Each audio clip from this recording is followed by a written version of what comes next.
Born to run, baby. Born to run. Welcome to the DeLeon.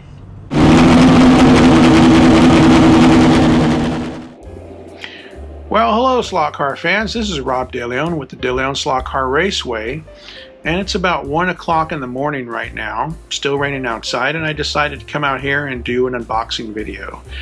I have a couple of cars I purchased here from Electric Dreams, and these are kind of cars that I've been waiting for some time now. We're going to go ahead and open up the boxes, take a look at the cars close up, and then run them on the track and kind of compare them. I don't usually do really technical reviews. Basically, if they run great on my track, great. But I'm not going to even modify or adjust these cars or tune them up. They're going to literally go from the box to the track, and we'll see how they run, because that impresses me when I open up a car and it's pretty much almost ready to go, as opposed to where I open up a car and the car is completely nowhere near getting on the track due to whatever kind of manufacturing issues it has. But one thing that's going to happen to this particular channel and my little track studio area is I'm going to clear out all this stuff here, and you can't see it, but we're really cluttered in here. I've got car parts and I've got all kinds of die cast and stuff like that I'm going to move out and basically make room for a nice workbench. And the workbench will be set up so we can do our filming from there when I'm tuning cars, or if I'm going to paint a car, or whatever I'm doing. But that workbench will be sitting there for that purpose. And also when we're racing on the track, a lot of times we're actually working on the surface of this track, and unfortunately screws fall into the groove and all kinds of things, so it's not the best way to do that. So that's why the workbench is coming.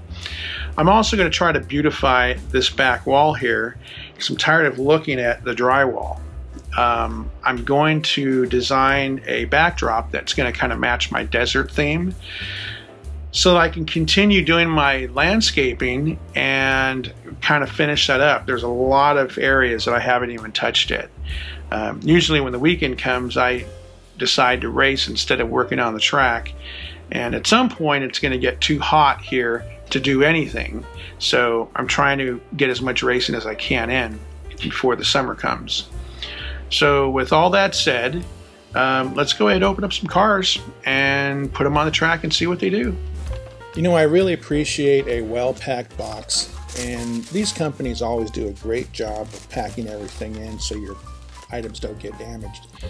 Whether I'm buying from LEB or Great Traditions or Cincy Slot or Slot Car Corner or MR Slot Cars, and in this case, one of my favorite places, Electric Dreams. So here we have the Chaparral 2F by Slot.it. Under the jewel case, you'll find a little baggie with some aluminum wheels, but we'll replace those later. From what I can see right here, the car looks very authentic to the original car, and it's basically got the right lines. Looks really good. What would have been really cool is if that wing could have been adjustable, maybe a pivot or something that you can actually change the downforce. Other than that, the car looks great. And there's a 23,000 RPM motor. And our second car today is the Alfa Romeo 33.3 from Slot.it. And I kind of regret not getting this car a long time ago. I guess I just couldn't figure out which livery I wanted. Here you can see I chose a Laguna Seca version. It's got these interesting little vents behind the rear tires I don't think any other models had. So anyway, this car just looks so good. Even sitting on the track, it looks like it's going 100 miles an hour. It's so sleek and low. And it comes with these tires underneath the jewel case, and I guess those are silicone. I'll probably stick with the rubber because that's what we run on my track. Just look at the paint job on this car. It looks awesome. And there's a lot of detail in it, including the driver's helmet. He's got some nice pinstripes on that. And here we're going to take the Alpha for 10 laps, and we're going to slowly ramp up the speed until we get to a speed that's just slower than crashing.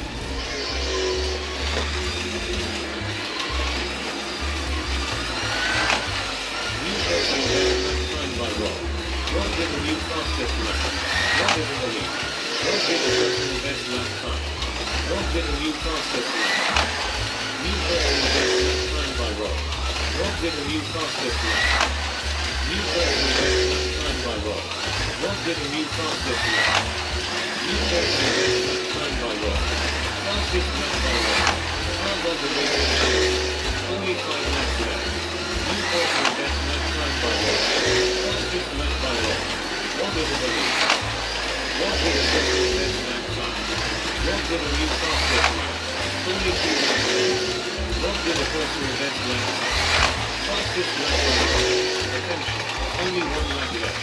Rob did a personal best lap time. Rob did a new fastest lap. Congratulations to Rob for winning the race. The Alpha received a best lap of 4.566 seconds. 3, 2, And now we take the Chaparral for a spin. Yeah. Do you think it'll beat the Alpha? Let's find out.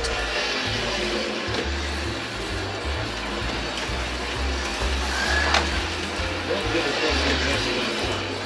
Rob did a new fastest lap. Rob is in the lead. Rob did a personal best lap time. Fastest lap by Rob. New personal best lap time by Rob. Rob did a new fastest lap. New personal best lap time by Rob. You know, I'm kind of surprised. I thought this car was going to be a little tail happy with the extra weight of that wing, but I don't think it's happening. It seems to be sticking to the track pretty good. You know, when we run magnets on my track now, because we had a lot of issues, especially when I raced my buddy Joe, a lot of the tires that he's got are from older vintage cars, and they just were not hanging with mine. So we decided to put all the magnets back on, and that's how we race now. The Chaparral gets a fastest lap of 4.365 seconds.